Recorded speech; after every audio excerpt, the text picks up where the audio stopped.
So I just came back from a sales call that I wasn't able to close. It's not entirely true, but let's explore that together.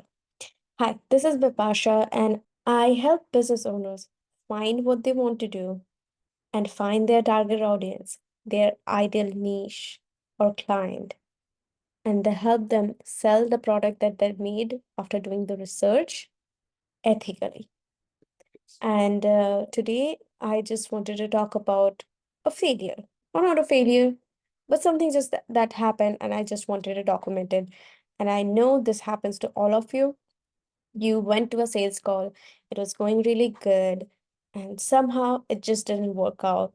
And if some sales call, like when the client wasn't sold on you, it doesn't make really a difference. But when this client loves you, and they wanted to make the decision, but they couldn't and they didn't. Something happened, it hurts you. I just wanted you to know that this is okay. This is fine.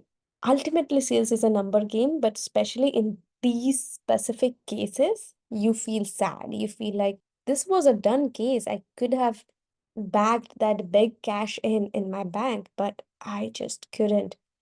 In my case, the client agreed, they tried to pay, and because of the payment failure, they couldn't do it. And they promised, they didn't promise, but they just said they will try again later today. But we all know what happens when they go back from the call, and they always tend to not come back. And it's just a client who agreed to pay in full, agreed to get started, tried to pay, but couldn't pay. And you know how I feel after that. So I just wanted to make sure that I share that these things happens from a person like me who is really good at sales. And I just wanted you to know that there's nothing that you can do. It is just out of your control. So what you can focus on the things that is in your control. So in my case, I will focus on building a payment platform that allows me to accept payments without any friction. And that's, I already have taken steps to make sure I'm able to accept payments without any friction. What you can do is, let's say it's a done thing and the client wants to pay you and they still didn't. It might be because you phrased the price wrong, something went wrong. The immediate feelings that you will get after cutting off the call, that I don't want to do this. This is a really bad thing. I hate sales. I will never be able to do sales again. I don't want to do it. Let me try find a different method. Well, if it happens multiple times after doing, let's say, 40 to 50 calls, then you should find different methods. But if it's just by after one or two, you shouldn't focus on that.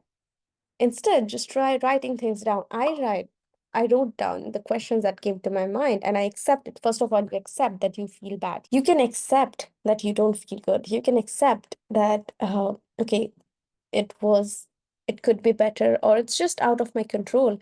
In my case, it is out of control, to be honest. It was out of control. It's a payment failure.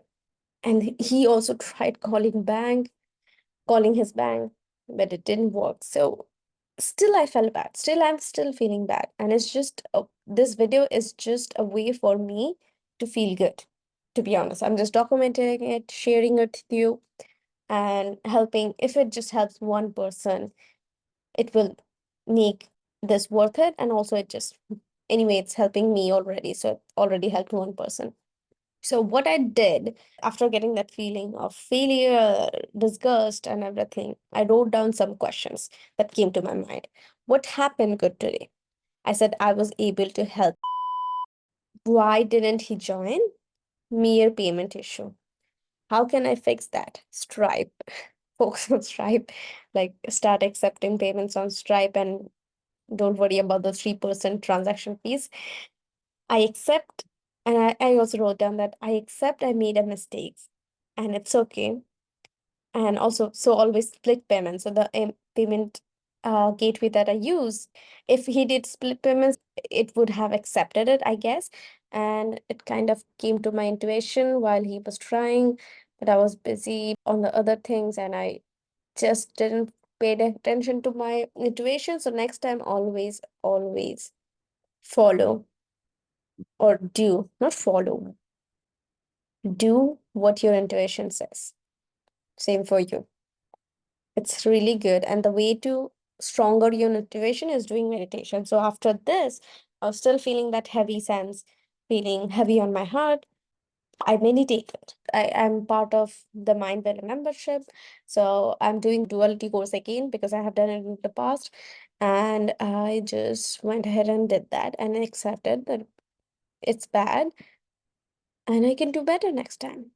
And I could focus on today. I can try talking to somebody else, talking about this thing and make sure I feel good. And it's okay. It will wear off. I'm just feeling bad now. It will wear off. So while reviewing the video again, I just wanted to share an update that it did wear off. Not only that, I became super productive the next day. I still am. The productivity were off just a little bit today. I'm saying 2 or 3 days after the call that happened. But next day, I was super productive. I got so many things done. I attracted so many new people into my pipeline. So everything is well and good now. And the best thing is I'm so much more productive that I've wanted to solve for so long. The pain was so much that made me work. It's a good thing. Thank you so much. That's an update that I wanted to share. Bye for now. Gotta go back to the video. But I have a couple of things to do next time and make sure I do that and also open a Stripe account. So that's about it. I just wanted to share a failure instead of always sharing the good things.